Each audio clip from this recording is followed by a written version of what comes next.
Break के बाद आगे बढ़ते हुए बड़ी खबर इस वक्त पश्चिम बंगाल से जुड़ी हुई, जहां पर चुनाव की घोषणा के बाद आईपीएस अफसर का तबादले की खबर है। बंगाल में ADG law and order Javed Shamim का तबादला किया गया है। जावेद शमीम को फायर सर्विस का नया डीजी बना दिया गया है और अब जगमोहन नए एडीजी लॉ एंड ऑर्डर होंगे, नई जिम्मेदारी संभालेंगे।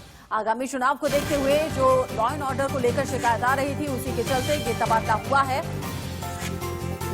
अब जगमोहन नए एडीजी लॉ एंड ऑर्डर के तौर पर जिम्मेदारी पश्चिम बंगाल में संभालेंगे। जावेद शमीम का तबादला कर दिया गया है क्योंकि लगातार पश्चिम बंगाल में राजनीतिक हिंसा की खबर आ रही थी, कानून व्यवस्था लचर होने की खबर आ रही थी, जिसके बाद ये बड़ा बदलाव पश्चिम बंगाल में किया गया है। कल ही तारीखों का ऐलान हुआ है और आज ADG law and order Jagmohan अब नए इस पद को संभालेंगे और अब बड़ी जिम्मेदारियां, बड़े चैलेंज अब पश्चिम बंगाल में सामने आएंगे। चुनाव की घोषणा के बाद भी खूनी खेल थमने का नाम नहीं ले रहा है पश्चिम बंगाल में। इस बार कोलकाता के कडापारा इलाके में परिवर्तन यात्रा में शामिल काफिले पर हमला किया गया। बीजेपी ने टीएमसी कार्यकर्ताओं पर इस हमले का आरोप लगाया है। सच्चाई क्या है ये सामने आना अभी बाकी है, लेकिन इस घटना के बाद तनाव जरूर बढ़ गया है।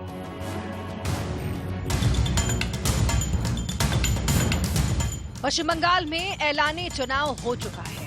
तारीखों की घोषणा के साथ ही हिंसा की घटनाओं में और तेजी आने की पूरी आशंका है। पत्थरबाजी और गुंडागर्दी की जो नई तस्वीरें सामने आई हैं, उससे ये आशंका और ज्यादा खतरनाक शक्ल अख्तियार करती दिखती है।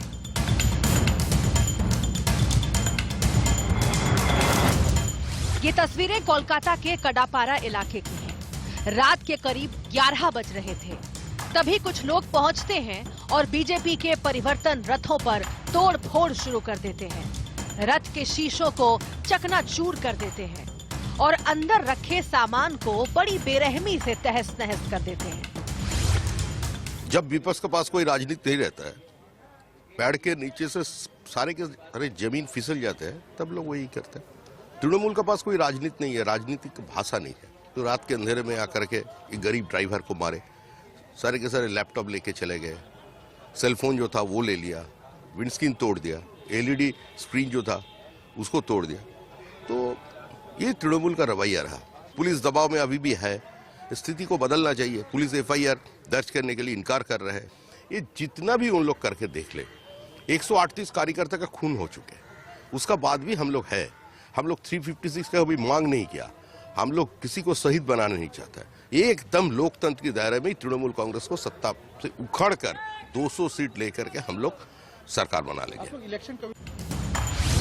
परिवर्तन यात्रा के रथ पर पत्थरबाजी के बाद बीजेपी बिफर गई। बीजेपी ने ममता सरकार पर सवालों के तीर दागने शुरू कर दिए।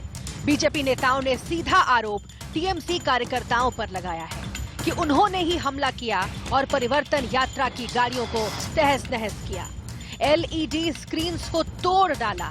लगातार अपने बयानों के जरिए टीएमसी पर हमलावर बंगाल बीजेपी प्रभारी कैलाश विजयवर्गीय ने घटना का वीडियो ट्वीट किया।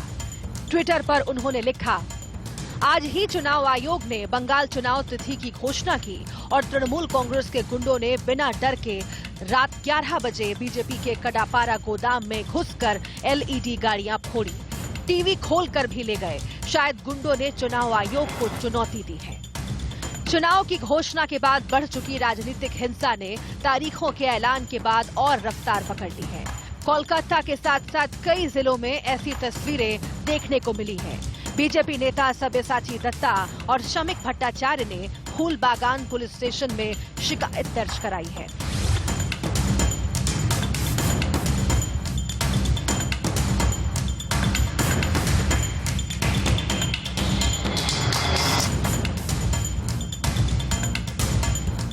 इधर ममता बनर्जी ने सरकार के खिलाफ चलाए जाने वाले तीरों की जद में चुनाव आयोग को भी समेट लिया है।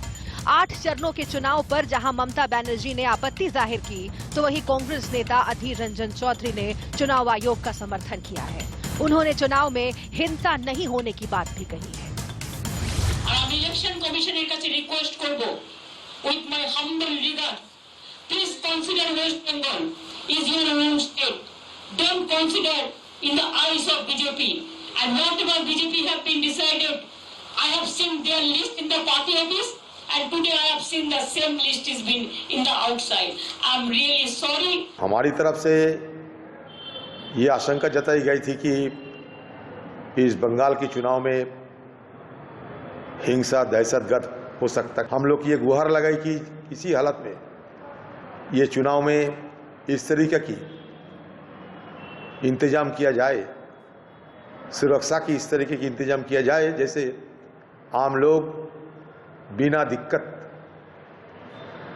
शांतिपूर्ण तरीके से चुनाव में शिरकत कर सके, भाग ले सके। इलेक्शन कमीशन ने तय किए हैं, फैसला किए हैं कि बंगाल के चुनाव हिंसा और भयभीत के माहौल के मद्देनजर 8 चरणों में ये चुनाव कार्य निर्वाह करेंगे। सियासी इस जंग में अक्सर हिंसा की तस्वीरें और आरोपों की कतार दिख रही है। राजनीति में हिंसा की कहीं कोई जगह नहीं होनी चाहिए। बावजूद इसके हिंसा की गूंज पश्चिम बंगाल की सियासत से लगातार उठती रही है। ये दाग किसी एक पार्टी के दामन पर नहीं, बल्कि बंगाल की सियासत में सक्रिय हर पार्टी के दामन पर है। रेहान अहमद के साथ ब्यूरो रिपोर्ट, इंडिया न्यूज। उधर हिंसा को लेकर बंगाल बीजेपी प्रभारी कैलाश विजयवर्गीय का क्या कुछ कहना है, वो आप सुनिए। क्या कहना चाहिए? ये जो खेला करने की उन्होंने चेतावनी दी है, ये उसका छोटा सा प्रदर्शन है और मुझे लगता है कि ये चुनाव आयोग को इसको चुनौती की तरह लेना चाहिए। ये सब गुंडे जो आने वाले चुनाव में प्रभावित कर सकते हैं चुनाव को, यदि इसी प्रकार की गतिविधियां चली तो लोग निर्भीकता से वोट नहीं डालेंगे और इसलिए चुनाव आयोग को इसको संज्ञान में लेना चाहिए। हमारा प्रतिनिधिमंडल भी चुनाव आयोग से आज मिलने वाला है। हिंसा पर बीजेपी में गुस्सा है। परिवर्तन रथ पर हुए हमले को लेकर बीजेपी नेता लॉकेट चक्रवर्ती ने टीएमसी पर निशाना साधा। देखिए, अब तृणमूल सरकार डर गया है। अभी तृणमूल सरकार को मालूम हो गया है, कल बोल रहा था ना 8 सिलेक्शन क्यों हो रहा है, इसलिए हो रहा है। तोड़फोड़ का राजनीति, वोट बैंक का राजनीति तृणमूल कर रहा है। सबको, जनता को डराने के लिए राजनीति तृणमूल कर रहा है। अगर ये 8 फेज का चुनाव अगर 10 फेज 12 फेज में होता तो और भी अच्छा होता।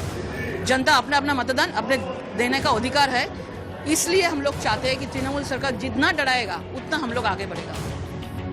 आगे बढ़ते हुए बात आपकी और हमारी सेहत से जुड़ी है। देश में कोरोना वैक्सीनेशन का तीसरा फेज अब 1 मार्च से शुरू हो जाएगा। इस फेज में प्राइवेट अस्पतालों को भी शामिल किया गया है, लेकिन यहाँ वैक्सीन लगवाने वालों को पैसे चुकाने होंगे। आप समझ लीजिए कहां कहां क्या क्या व्यवस्था है। गुजरात में प्राइवेट अस्पतालों में वैक्सीन लगवाने वालों को 250 रुपए देने होंगे, जिसका ऐलान गुजरात के डिप्टी सीएम नितिन पटेल ने किया है। दूसरे राज्यों में वैक्सीन के रेट को लेकर स्थिति अभी पूरी तरह से साफ नहीं है, लेकिन सूत्र ये कह रहे हैं कि प्राइवेट अस्पतालों में वैक्सीन लगवाने वालों को सर्विस चार्ज समेत 250 रुपए ही चुकाने पड़ेंगे। हालांकि आखिरी फैसला स्वास्थ्य मंत्रालय लेगा। देश में अभी भारत बायोटेक की कोवैक्सीन और सीरम इंस्टीट्यूट की कोविशील्ड इस्तेमाल में लाई जा रही है। हालांकि लोगों को अपनी पसंद की वैक्सीन चुनने का ऑप्शन अभी नहीं दिया जा रहा है।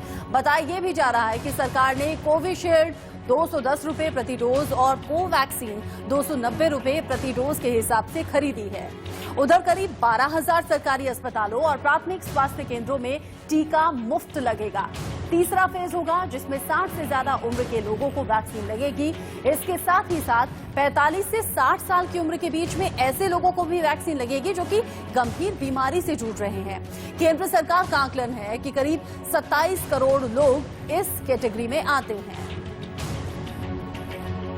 और अब उत्तर प्रदेश के प्रतापगढ़ जिले में 6 लोगों की संदिग्ध हालत में मौत कैसे हो गई, ये रिपोर्ट। यूपी के प्रतापगढ़ जिले में पूर्व प्रधान सहित 6 लोगों की संदिग्ध हालत में मौत हो गई और 2 की हालत गंभीर है। मौत की वजह जहरीली शराब बताई जा रही है। यूपी के कानपुर के बेलौर थाना क्षेत्र में एक सड़क हादसे में 3 बच्चों की मौत हो गई। यह हादसा उस वक्त हुआ जब ग्रामीणों से भरी एक ट्रॉली को पिकअप ने टक्कर मारी।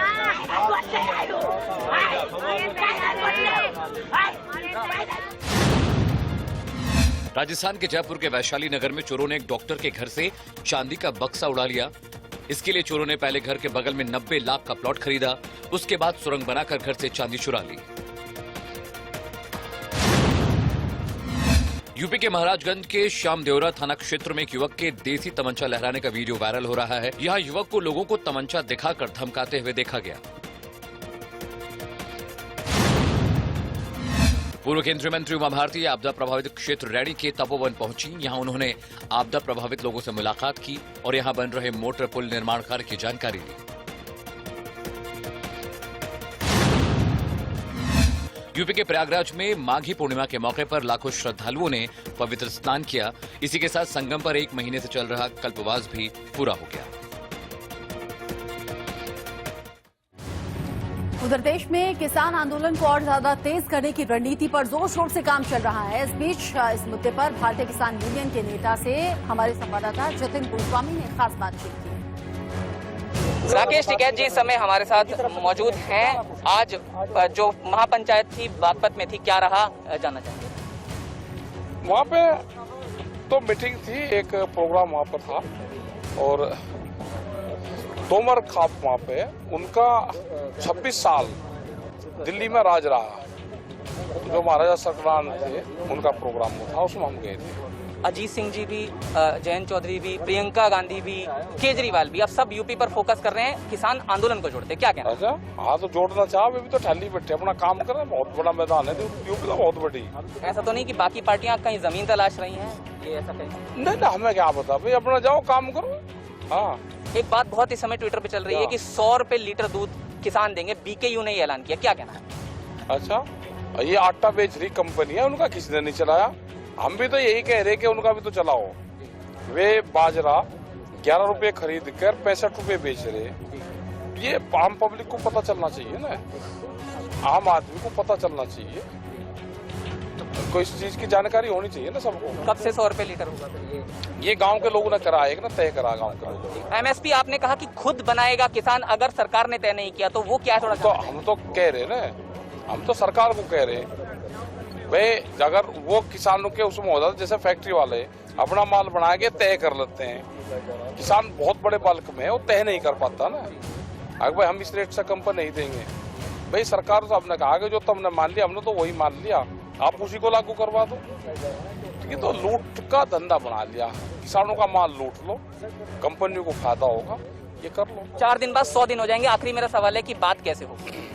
अब पता नहीं भाई बात कैसे होगी, हमें तो जानकारी है। वो फोन कॉल तो अभी आया नहीं है ना, आने का नहीं हो फोन कॉल, क्योंकि तो लुटेरे आ गए भाई, देश में लुटेरे बढ़ गए, इनका मुकाबला करना पड़ेगा, लुटेरों को भगाना पड़ेगा। आप अपनी तरफ से कोई पहल कर रहे हैं सरकार से बात करने की? कोई भी प्रयास? सरकार है कहाँ, सरकार है कहाँ पे, किस सरकार से बात करे? सरकार कहीं हो तो बात कर लो। मार्च तक का आपका पूरा शेड्यूल आ गया, महापंचायतें लगातार? हाँ, 25 मार्च तक का है हमारा प्रोग्राम। तो आपने सुना राकेश टिकैत जी ने क्या कहा। गाजीपुर बॉर्डर पर वो आज शाम के समय पहुंचे, क्योंकि सुबह महापंचायत थी और मार्च का भी पूरा शेड्यूल जो है वो आ चुका है। और जाहिर है जो बात ट्विटर पर लगातार चल रही है कि 100 रुपए लीटर जो दूध वाली बात है, उस पर भी उन्होंने अपनी प्रतिक्रिया यहाँ पर रखी। गाजियाबाद में कैमरामैन मनीष के साथ जतिन गोस्वामी, इंडिया न्यूज। उत्तर प्रदेश में गाजीपुर बॉर्डर पर अचानक से ट्रैक्टर्स की संख्या बढ़ गई है। जिस जगह बैरिकेड है उस जगह पर ट्रैक्टर्स को कतारों में खड़ा कर दिया गया है। यहाँ अलग अलग गांवों से ट्रैक्टर्स पहुंच रहे हैं और सभी को अलग अलग तारीखें दी गई हैं। इसी पर ज्यादा जानकारी के साथ संवाददाता जतिन गोस्वामी की ये रिपोर्ट देखिए। किसान आंदोलन को 3 महीने से ज्यादा का वक्त हो चुका है। बॉर्डर पर, गाजीपुर बॉर्डर पर आज क्या सूरत हाल है वो मैं आपको बता देता हूँ। आज अचानक से गाजीपुर बॉर्डर पर जो ट्रैक्टर्स की संख्या है वो बढ़ी हुई देखी गई है।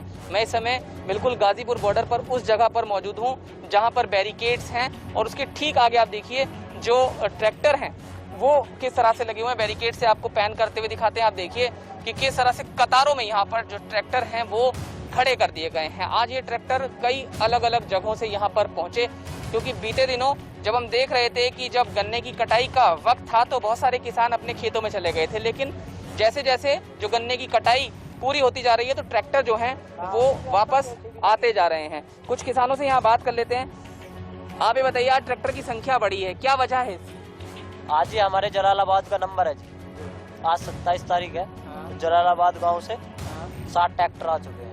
और ट्रैक्टर आ रहे हैं क्या? हाँ जी, शाम को 5 बजे के बाद आऊँगा। तो कितने ट्रैक्टर और आ रहे हैं? और क्या समझे, अभी किसान आंदोलन गर्मी में भी पूरी तरह से उसी तरह चल रहा है, सर्दी में चल रहा है? आंदोलन बराबर चलता रहेगा, गर्मी हो या सर्दी हो, 60 ट्रैक्टर गांव जलालाबाद जिला गाजियाबाद से आ चुके हैं। शाम 5 बजे 40 ट्रैक्टर और आएंगे, पूरे 100 ट्रैक्टर होंगे। आज 27 फरवरी गांव जलालाबाद जिला गाजियाबाद का नंबर है ट्रैक्टर। तो आगे के दिनों में और गाँव का भी क्या नंबर है, इसी तरह से ट्रैक्टर की संख्या बढ़ेगी? सब गाँवों का नंबर लगा हुआ है, इसी तरीके से रोज ट्रैक्टर आते रहेंगे।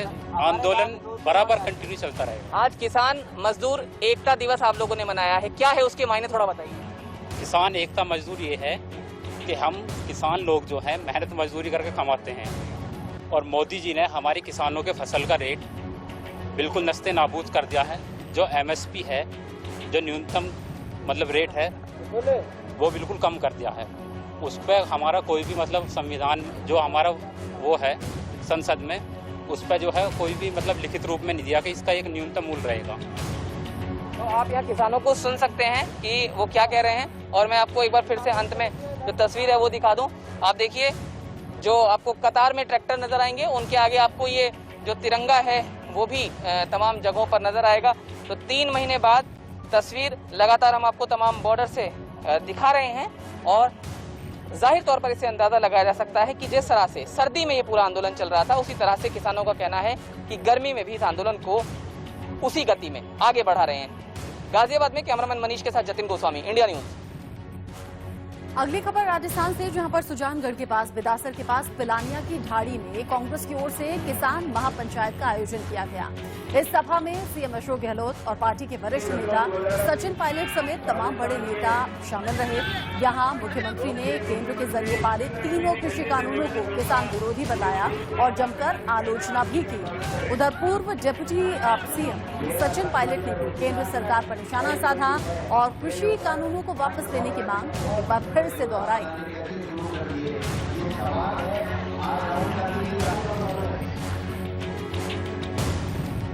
रुक रहे हैं और छोटे से ब्रेक के लिए, लौटेंगे कुछ और खबरों के साथ।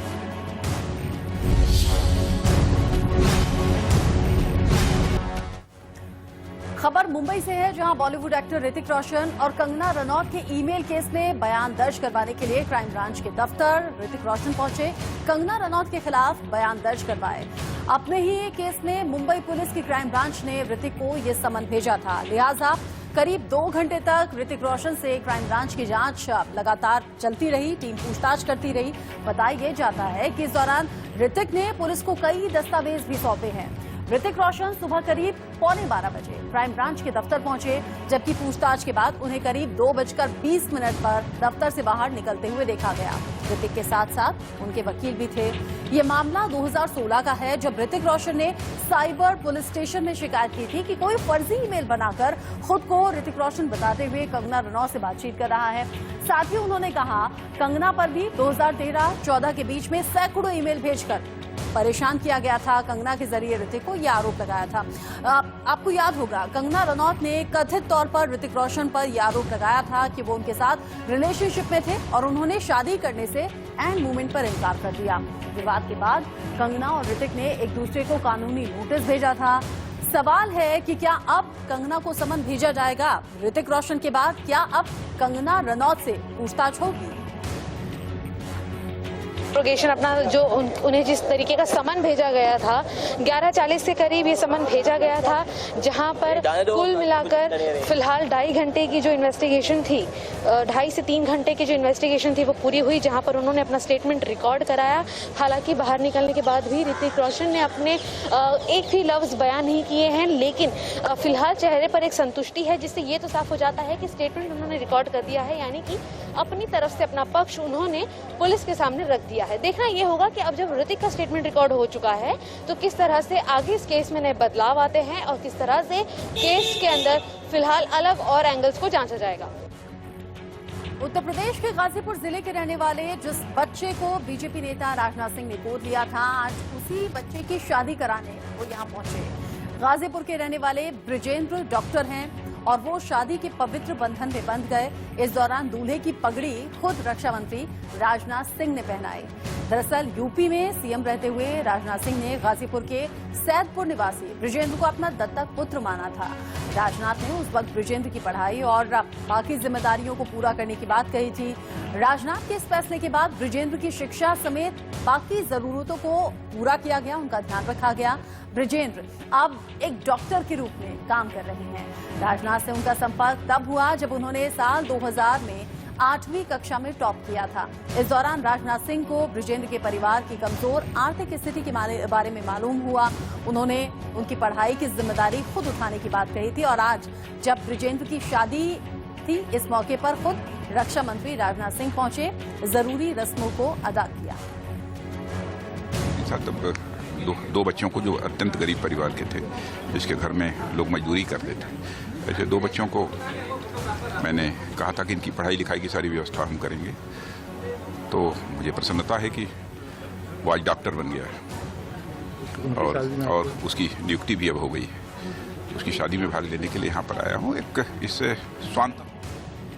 इसी खबर के साथ आंख कान खोल के मैं अभी के लिए बस इतना ही। एक छोटे से ब्रेक का वक्त है। ब्रेक के उस पार ही इंडिया न्यूज पर खबरें जारी हैं।